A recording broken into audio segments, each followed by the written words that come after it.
प्रधानमंत्री नरेंद्र मोदी ने मन की बात कार्यक्रम में विविध विषयों पर साझा किए विचार। गुमला के मछली पालक ओम प्रकाश साहू का भी किया जिक्र, कार्यों को सराहा।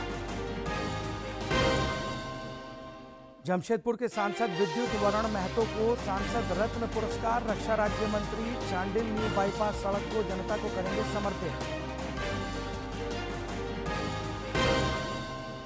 राजधानी रांची में अपराधी बेलगाम महिला पर लिक्विड अटैक से गरमाई राजनीति। बाबूलाल ने सरकार को घेरा, मुख्यमंत्री ने दिए दोषियों पर कार्रवाई के निर्देश।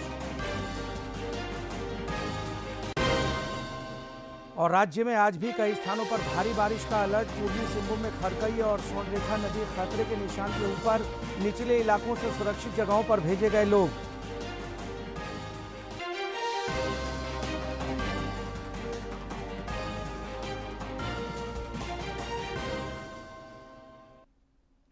नमस्कार, आप देख रहे हैं खबरें झारखंड। इस वक्त की तमाम ताज़ा तरीन और अहम खबरों को लेकर हाजिर हूं मैं राहुल शर्मा। और समाचार विस्तार से। प्रधानमंत्री नरेंद्र मोदी ने आकाशवाणी पर मासिक मन की बात कार्यक्रम में देश विदेश के लोगों के साथ अपने विचार साझा किए। इस दौरान उन्होंने देश की उपलब्धियों से भी लोगों को अवगत कराया। साथ ही प्रेरक कार्यों का जिक्र कर देश के नवनिर्माण में सबों से सहयोग की अपील की। श्री मोदी ने गुमला के मछली पालक ओम प्रकाश साहू का भी जिक्र किया और उनके कार्यों की सराहना की। झारखंड के गुमला जिले का एक समय था जब ये इलाका माओवादी हिंसा के लिए जाना जाता था। बासिया ब्लॉक के गांव वीरान हो रहे थे।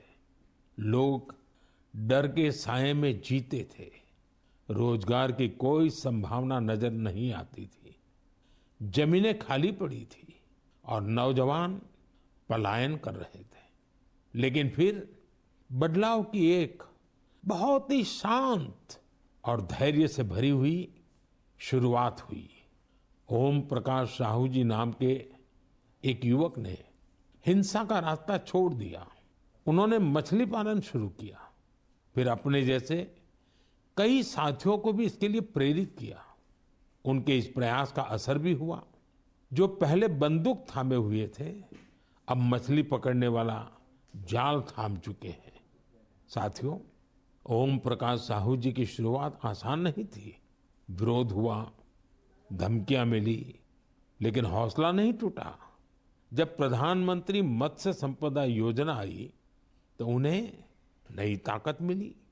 सरकार से ट्रेनिंग मिली, तालाब बनाने में मदद मिली और देखते देखते गुमला में मत्स्य क्रांति का सूत्रपात हो गया।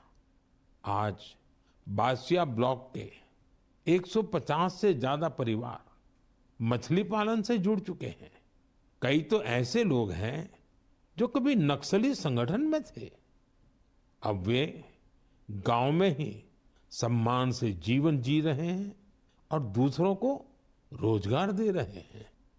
गुमला की यह यात्रा हमें सिखाती है, अगर रास्ता सही हो और मन में भरोसा हो तो सबसे कठिन परिस्थितियों में भी विकास का दीप जल सकता है।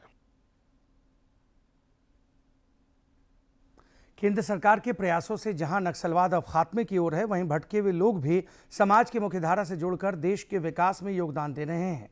प्रधानमंत्री नरेंद्र मोदी ने मन की बात कार्यक्रम में आज गुमला के एक ऐसे ही शख्स ओम प्रकाश साहू की चर्चा की, जो प्रधानमंत्री मत्स्य संपदा योजना से जुड़कर नई इबारत लिख रहे हैं। सरकार के प्रयासों से आकांक्षी जिलों में बदलाव की बयार बह रही है। गुमला जिला के बसिया प्रखंड अंतर्गत कुम्हारी गांव के रहने वाले ओम प्रकाश साहू प्रधानमंत्री मत्स्य संपदा योजना का लाभ लेकर नारेकेला गांव में बड़े पैमाने पर मछली पालन कर रहे हैं। 3 तालाब में मछली उत्पादन शुरू किए हम लोग, जो बढ़िया से चल रहा है और सालाना मोटा मोटी 5 से 7 लाख रुपए आमदनी हो जाता है उससे। उनकी प्रेरणा से कई अन्य लोगों का भी इस ओर रुझान बढ़ा है।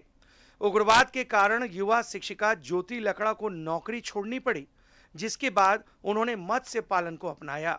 इससे उन्हें अच्छी आय हुई और अब वे उसी की बदौलत अपना स्कूल भी चला रही हैं। मछली मारना मेरा शौक था और उसी शौक को मैंने अपनी रुचि को मैंने रोजगार का रूप दिया। मोटा मोटी 35 लोग को इस काम से रोजगार मिला है। गुमला की जिला मत्स्य पदाधिकारी कुसुम लता ने बताया कि प्रधानमंत्री मत्स्य संपदा योजना ने जिले के आर्थिक और सामाजिक विकास में बड़ी भूमिका निभाई है। ओम प्रकाश साहू जैसे प्रगतिशील किसान भी इस योजना से लाभान्वित हुए हैं, जिससे उनके जीने का तरीका बदल गया है। झास्को फिश के माध्यम से जो भारत सरकार की योजनाएं हैं, एक मत्स्यजीवी सहयोग समिति को आर्थिक रूप से सुदृढ़ करने के लिए उनको लाभ प्रदान कर रहे हैं। इधर झारखंड मत्स्य पालन विभाग के निदेशक HN द्विवेदी ने बताया कि प्रत्येक मत्स्य पालकों का 5 लाख रुपए का बीमा कराया जाता है। साथ ही उनका NFDP पोर्टल पर पंजीकरण भी कराया जाता है। मत्स्य पालन को बढ़ावा देने के लिए सरकार कृत संकल्प है ताकि स्थानीय लोगों को रोजगार के बेहतर विकल्प मुहैया कराए जा सकें। भारत सरकार ने PMMKSSY प्रधानमंत्री मत्स्य किसान समृद्धि सह योजना के अंतर्गत अब मछलियों का भी बीमा कराने की योजना लेकर आई है। केंद्र प्रायोजित योजनाओं से कभी नक्सलियों के गढ़ रहे इलाकों में भी विकास की गति तेज हो गई है। आकांक्षी जिला कार्यक्रमों का भी खासा असर पड़ा है, जिससे स्थानीय स्तर पर लोगों को रोजगार मिल रहा है और वे विभिन्न योजनाओं से जुड़कर विकास की नई गाथा लिख पा रहे हैं। DD न्यूज के लिए कर्मवीर, अवधेश गौतम और नरेश की रिपोर्ट। प्रधानमंत्री नरेंद्र मोदी आज तमिलनाडु में महान चोल सम्राट राजेंद्र चोल प्रथम की जयंती समारोह में हिस्सा लेंगे। श्री मोदी गंगईकोंडा चोलपुरम मंदिर में आदि तिरुवरतिरई महोत्सव में भी शामिल होंगे। इससे पहले 2 दिवसीय दौरे के क्रम में श्री मोदी ने कल रात तमिलनाडु के थूथुकुडी में 4,800 करोड़ रुपए से अधिक के विकास परियोजनाओं का शिलान्यास और उद्घाटन किया। प्रधानमंत्री ने तूतीकोरिन हवाई अड्डे के नए टर्मिनल भवन का भी उद्घाटन किया।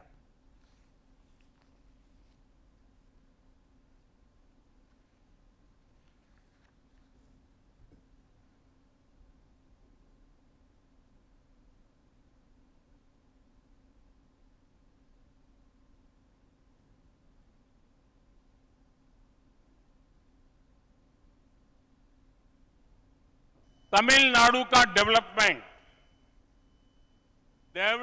तमिलनाडु का सपना, ये हमारा कोर कमिटमेंट है।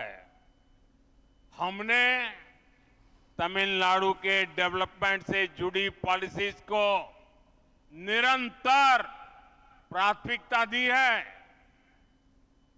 पिछले 1 दशक में केंद्र सरकार ने डिवॉल्यूशन के जरिए तमिलनाडु को 3 लाख करोड़ रुपए भेजे हैं। ये अमाउंट पिछली यूपीए सरकार द्वारा भेजी गई राशि की तुलना में मोर देन 3 टाइम्स है।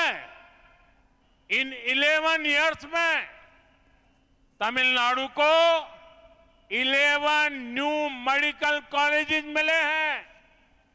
पहली बार कोस्टल एरियाज में फिशरीज सेक्टर से जुड़े समुदायों की किसी सरकार ने इतनी चिंता की है। ब्लू रिवॉल्यूशन के जरिए हम कोस्टल इकोनॉमी को विस्तार दे रहे हैं। जमशेदपुर के सांसद विद्युत वरण महतो समेत 17 सांसदों को कल नई दिल्ली में अनुकरणीय कार्य निष्पादन के लिए सांसद रत्न पुरस्कारों से सम्मानित किया गया।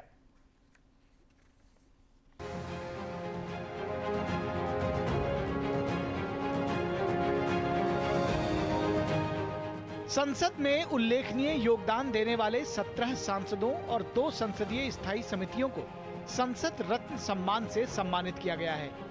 ये पुरस्कार संसद में सक्रियता, बहस में भागीदारी, प्रश्न पूछने और विधायी कामकाज में योगदान के आधार पर दिए जाते हैं। बीजेपी के वरिष्ठ सांसद भर्तृहरि महताब, आरएसपी के सांसद NK प्रेमचंद्रन, शिवसेना के श्रीरंग अप्पा बारडे को 16वीं लोकसभा में सर्वश्रेष्ठ प्रदर्शन और मौजूदा कार्यकाल में भी लगातार सक्रिय रहने को लेकर संसद रत्न पुरस्कार से सम्मानित किया गया। इसके अलावा शिवसेना यूबीटी के सांसद अरविंद सावंत, कांग्रेस सांसद वर्षा गायकवाड़, बीजेपी सांसद पीपी चौधरी, विद्युत बारन महतो और दिलीप सैकिया सहित कई राजनीतिक दलों के 13 सांसदों को उनके विशिष्ट संसदीय कार्यों के लिए संसद रत्न अवार्ड से सम्मानित किया गया। संसदीय कार्य मंत्री किरेन रिजिजू ने इस मौके पर कहा कि ये पुरस्कार सांसदों की जिम्मेदारियों को और भी सशक्त करता है और संसद में जनहित की आवाज को बुलंद करने की शक्ति देता है। हमारे सांसदों का बहुत अपना अपना क्षेत्र को लेकर के सब चिंतित रहता है और सब काम करते हैं और हर जगह अपना एक प्रभाव छाप छोड़ता है। तो उसका अवार्ड जब मिलता है तो इतना मेहनत का एक तरीके से फल मिल रहा है। सांसद रत्न अवार्ड है, ये एक तरीके से प्राइम हमारे जो एमपीज का परफॉर्मेंस है उसको रिकॉग्निशन किया गया, उनका अच्छा काम का, उसका आउटस्टैंडिंग परफॉर्मेंस को रिकॉग्नाइज किया गया। इस वर्ष के विजेताओं का चयन राष्ट्रीय पिछड़ा वर्ग आयोग के अध्यक्ष और पूर्व सांसद हंसराज अहीर सहित जूरी कमेटी ने किया। संसद रत्न पुरस्कार पाने पर सभी सांसदों ने कहा कि यह सम्मान उनके लिए गर्व और प्रेरणा का क्षण है। संसद रत्न महारत्न हमें मिली है और मैं आपके माध्यम से पूरा जनता जनार्दन मालिक है, मैं उन्हीं को समर्पित करता हूँ। गोरखपुर को ये भेंट है मेरे तरफ से और ये फिल्म इंडस्ट्री को भेंट है कि एक कलाकार के रूप में मैं पहला कलाकार हूं जो सांसद रत्न बना। बहरहाल संसद रत्न पुरस्कार देने की परंपरा की शुरुआत पूर्व राष्ट्रपति एपीजे अब्दुल कलाम के सुझाव पर की गई थी, जिसके आधार पर आज प्राइम पॉइंट फाउंडेशन भारतीय संसद में सबसे बेहतरीन प्रदर्शन करने वाले उत्कृष्ट सांसदों को संसद रत्न सम्मान से सम्मानित करती है। सांसदों को संसद रत्न सम्मान मिला है, ये उनके लिए एक बड़ा पल था जब वो जनता की आकांक्षाओं के साथ संसद भवन में काम कर रहे थे। इस तरह के सम्मान कहीं ना कहीं अच्छे कार्यों को करने के लिए भी प्रेरणा देता है। कैमरामैन सौरभ के साथ अमरेंद्र गुप्ता, डीडी न्यूज, दिल्ली।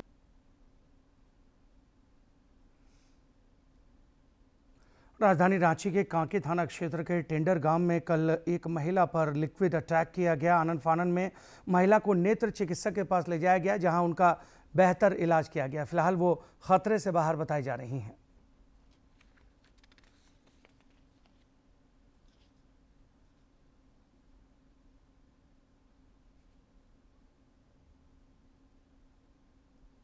ये आज 1 बजे कोई अननोन पर्सन, जैसा कि इसने हमें कहा कि ये आकर के इसके घर में घुस करके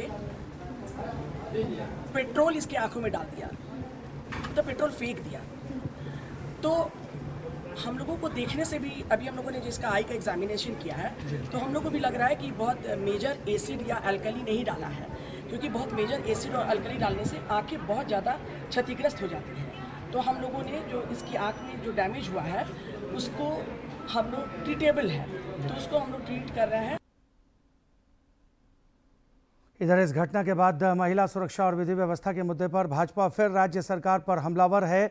पार्टी के प्रदेश अध्यक्ष बाबूलाल मरांडी ने आरोप लगाया है कि राज्य सरकार और पुलिस प्रशासन महिलाओं को सुरक्षा देने में पूरी तरह से विफल साबित हो रहे हैं। उन्होंने घटना के दोषियों के विरुद्ध सख्त कार्रवाई की मांग की है। इधर मुख्यमंत्री हेमंत सोरेन ने भी मामला संज्ञान में आने के बाद पुलिस को जांच कर आरोपियों की तत्काल गिरफ्तारी के निर्देश दिए हैं। उधर बोकारो में एक कार्यक्रम को संबोधित करते हुए आजसू पार्टी के अध्यक्ष सुदेश कुमार महतो ने भी राज्य सरकार पर जमकर निशाना साधा। उन्होंने कहा कि सरकार हर मोर्चे पर विफल साबित हो रही है। श्री महतो ने कहा कि सरकार के कामकाज से जनता को घोर निराशा हुई है। बोकारो में आजसू पार्टी के मिलन समारोह में कई लोगों ने पार्टी का दामन थामा। इस मौके पर सांसद चंद्र प्रकाश चौधरी, विधायक निर्मल महतो और पूर्व विधायक डॉक्टर लंबोदर महतो भी उपस्थित रहे। राष्ट्रपति द्रौपदी मुर्मू 31 जुलाई और 1 अगस्त को राज्य के दौरे पर रहेंगी। वे देवघर में बाबा वैद्यनाथ धाम में मंदिर में पूजा अर्चना करेंगी। साथ ही देवघर, एम्स और धनबाद IIT IIM के दीक्षांत समारोह में शिरकत करेंगी। झारखंड प्रवास के क्रम में वे रांची में रात्रि विश्राम करेंगे। राष्ट्रपति के दौरे के मद्देनजर रांची के उपायुक्त मंजुनाथ भजंत्री ने अधिकारियों के साथ बैठक की। इस दौरान सुरक्षा व्यवस्था के साथ ही रांची एयरपोर्ट से राजभवन तक की सड़क को दुरुस्त करने, रंग रोगन और साफ सफाई व्यवस्था को लेकर उन्होंने जरूरी दिशा निर्देश जारी किए। नक्सलियों के खात्मे के लिए राज्य में सुरक्षा बलों का अभियान अनवरत जारी है।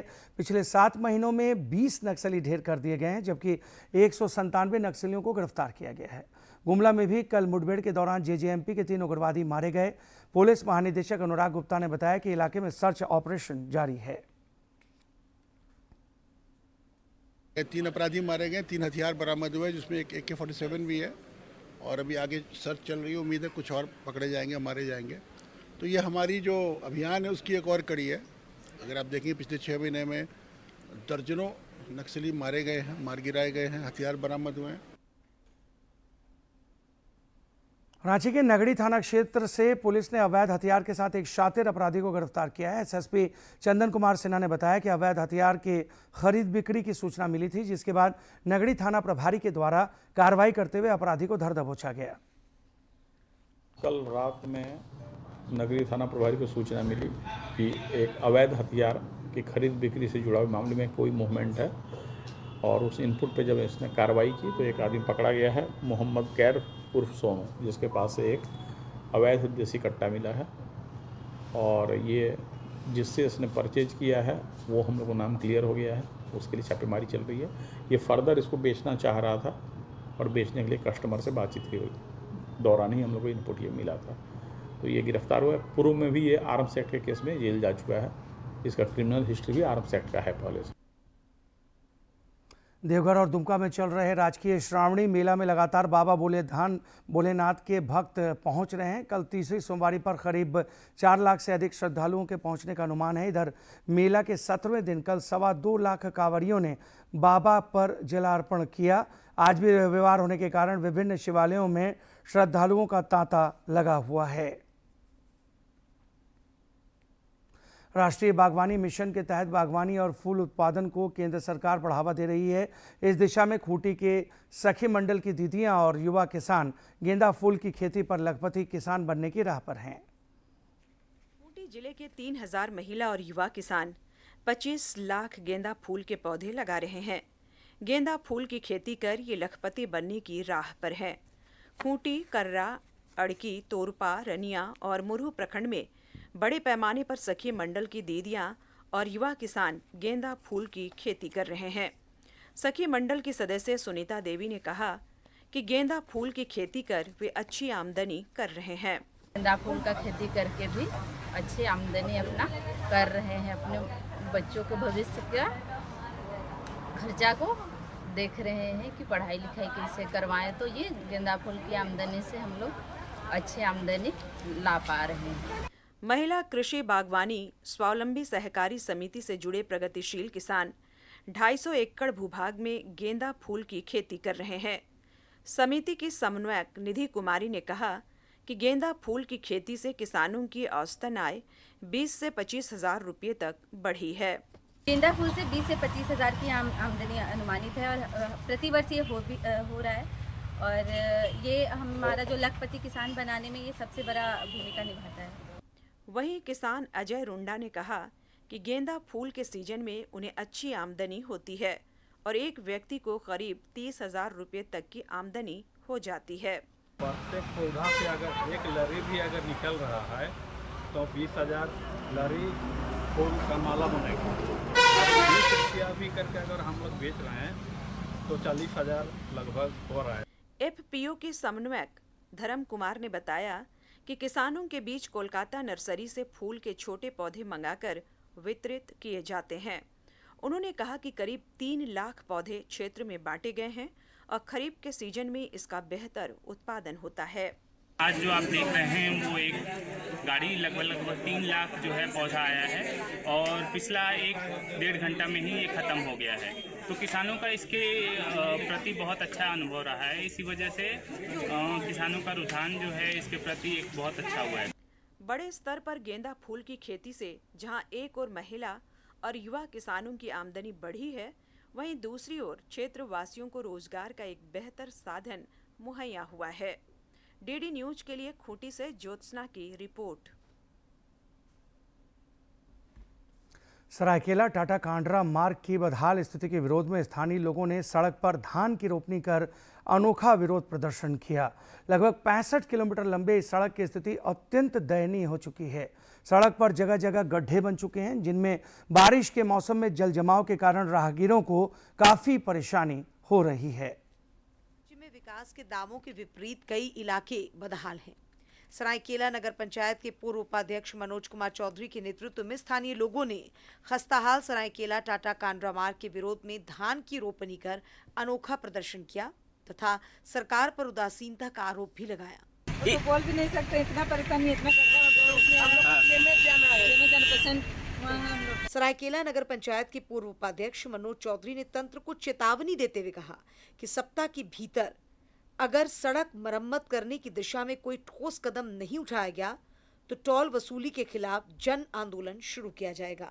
टोल रोड में केवल अच्छा रोड ही नहीं बल्कि खाने पीने के सामान, पीने का पानी, प्राथमिक स्वास्थ्य सुविधा, टोचन गाड़ी, एम्बुलेंस गाड़ी, स्ट्रीट लाइट और बहुत सारी सुविधाएं मुहैया करानी है। उनकी तो छोड़िए, यहाँ पर चलने के लिए रोड भी दुश्वार नहीं है। लगभग 65 किलोमीटर लंबे इस मार्ग में कई गड्ढे बन चुके हैं, जिसमें बारिश के मौसम में जल जमाव के कारण लोगों को भारी कठिनाइयों का सामना करना पड़ रहा है। खस्ताहाल सड़क के कारण दुर्घटनाएं भी हो रही हैं। सरायकेला से अनूप की रिपोर्ट। राज्य में पिछले 2-3 दिनों से कई इलाकों में मूसलाधार बारिश से जनजीवन अस्त व्यस्त हो गया है। कई नदियां उफान पर हैं। जल जमाव के कारण भी लोगों को परेशानियों का सामना करना पड़ रहा है। राज्य सरकार की हालात पर नज़र लगातार बनी हुई है। राज्य के आपदा प्रबंधन मंत्री इरफान अंसारी ने पुलिस, स्वास्थ्य विभाग और प्रशासनिक महकमे को अलर्ट पर रहने की हिदायत दी है।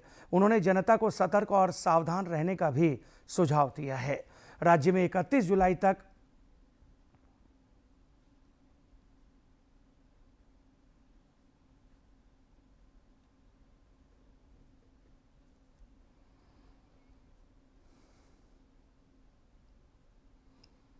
तो सतर्क रहने की हिदायत यहां पर लोगों को दी गई है। राज्य में 31 जुलाई तक रांची सहित कई इलाकों में भारी से भारी बारिश होने के आसार जताए जा रहे हैं। मौसम विभाग के अनुसार आज रांची, सरायकेला, पश्चिमी सिंहभूम, पूर्वी सिंहभूम, पलामू, गढ़वा, धनबाद, जामताड़ा, देवघर और दुमका में भारी से भारी बारिश हो सकती है। वहीं खूंटी, लातेहार, गुमला और सिमडेगा में भी भारी से भारी बारिश के लिए ऑरेंज अलर्ट जारी कर दिया गया है।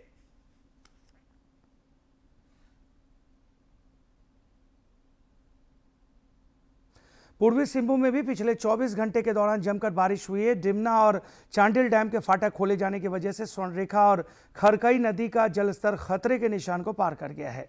निचले इलाकों से लोगों को सुरक्षित स्थानों पर पहुंचाया जा रहा है।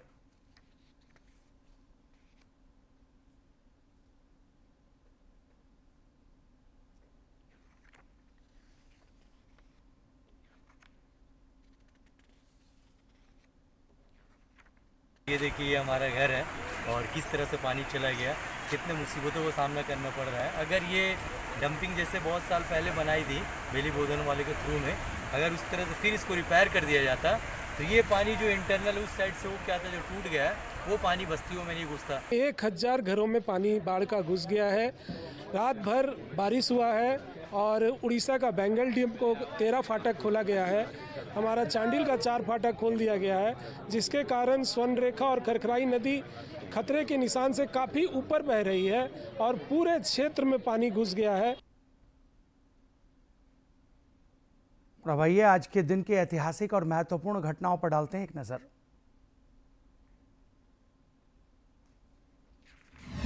27 जुलाई वर्ष 1939 में केंद्रीय रिजर्व पुलिस बल का क्राउन प्रतिनिधि पुलिस के रूप में गठन किया गया था। दिसंबर 1949 में क्राउन प्रतिनिधि पुलिस को संसद के एक अधिनियम के द्वारा केंद्रीय रिजर्व पुलिस बल के रूप में गठित किया गया। इस बल का मुख्य उद्देश्य है कि वह संविधान को सर्वोपरि बनाए रखते हुए लोक व्यवस्था और आंतरिक सुरक्षा को कायम रखने में सरकार को समर्थ बनाए, ताकि राष्ट्रीय अखंडता अक्षुण्ण बनी रहे और सामाजिक सौहार्द और विकास का मार्ग प्रशस्त हो। वर्ष 1965 के दिन गुजरात के कच्छ के रण में सरदार पोस्ट पर पाकिस्तानी सेना ने अचानक हमला किया था। जहां सीआरपीएफ की महज 2 कंपनियों ने अदम्य साहस का परिचय देते हुए पूरे हमले को नाकाम कर दिया था। इस युद्ध में सीआरपीएफ के वीर जवानों की गाथा को श्रद्धांजलि के रूप में 9 अप्रैल को हर साल केंद्रीय रिजर्व पुलिस बल वीरता दिवस के रूप में मनाया जाता है। 27 जुलाई वर्ष 2015 में पूर्व राष्ट्रपति एपीजे अब्दुल कलाम का निधन हुआ। कलाम ने भारत के 11वें राष्ट्रपति का पद संभाला। वे जाने माने वैज्ञानिक और इंजीनियर के रूप में विख्यात थे। वर्ष 1931 में जन्मे कलाम देश के पहले ऐसे गैर राजनीतिज्ञ राष्ट्रपति रहे जिनका राजनीति में आगमन विज्ञान और तकनीक के क्षेत्र में दिए गए उत्कृष्ट योगदान के कारण हुआ। भारत की अग्नि मिसाइल को उड़ान देने वाले कलाम विज्ञान के क्षेत्र से सीधे राजनीति के सर्वोच्च पद पर आसीन हुए। भारत में मिसाइल के निर्माण में अभूतपूर्व योगदान देने वाले कलाम मिसाइल मैन के नाम से भी मशहूर हैं। डॉक्टर कलाम को भारत सरकार द्वारा 1981 में पद्म भूषण और 1990 में पद्म विभूषण से सम्मानित किया गया। डॉक्टर सर्वपल्ली राधाकृष्णन और डॉक्टर जाकिर हुसैन के बाद वे पहले एकमात्र ऐसे राष्ट्रपति हैं जिन्हें भारत रत्न मिलने का सम्मान राष्ट्रपति बनने से पूर्व ही प्राप्त हो गया था। वर्ष 1997 में कलाम को भारत रत्न से नवाजा गया।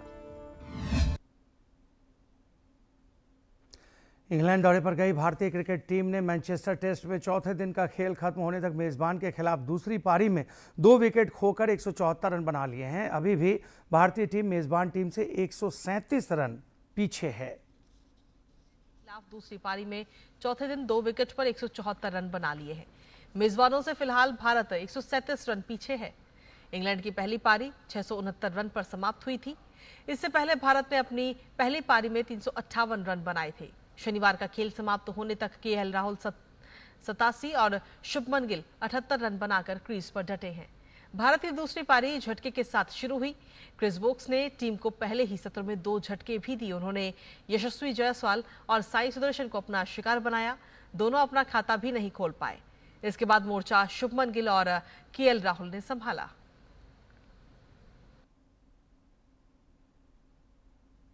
और इसके साथ इस बुलेटिन में फिलहाल इतना ही। दीजिए इजाजत, लेकिन चलते चलते एक नजर अब तक की सुर्खियों पर। प्रधानमंत्री नरेंद्र मोदी ने मन की बात कार्यक्रम में विविध विषयों पर साझा किए विचार। गुमला के मछली पालक ओम प्रकाश साहू का भी किया जिक्र, कार्यों को सराहा। जमशेदपुर के सांसद विद्युत वरण महतो को सांसद रत्न पुरस्कार। रक्षा राज्य मंत्री संजय सेठ चांडिल न्यू बाईपास सड़क को जनता को करेंगे समर्पित। राजधानी रांची में अपराधी बेलगाम, महिला पर लिक्विड अटैक से गरमाई राजनीति। बाबूलाल ने सरकार को घेरा, मुख्यमंत्री ने दिए दोषियों पर कार्रवाई के निर्देश।